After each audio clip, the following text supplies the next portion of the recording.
Welcome to Flood Control Gate and Pumping Station dito sa amin sa Barangay ng Atlag, Malolos, Bulacan. Tingnan ulit natin ang update natin dito sa mga tropas natin na gumagawa ng ating Flood Control Gate. Alright, let's go. At ang mga idol natin, ito yung pamputing. Naglalagay na. At wala pang isang buwan.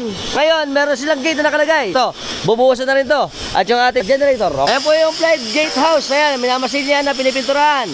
At nakalagay na yung gate na magbabatas. Sa tumataas ng tubig. Pero dito, malaki tubig. Doon sa kabila, mababaw lang kasi nga, nakokontrol na yung tubig.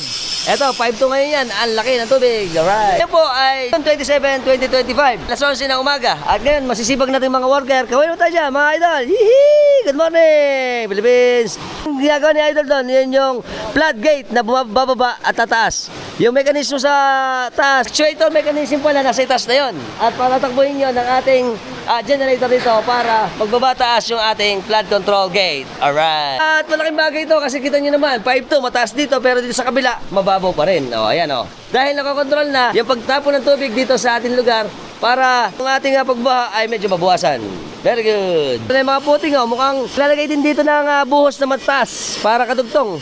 Tapos ito na, yung ating mga barikada rito, tsaka yung backhoe na gumagawa. Sana na-update namin kayo sa aming ginagawa flood control gate dito sa amin sa Atlag, Malolos, Bulacan. Kung nagustuhan yung video natin, share nyo na rin. Until next time mga tropax, bye-bye.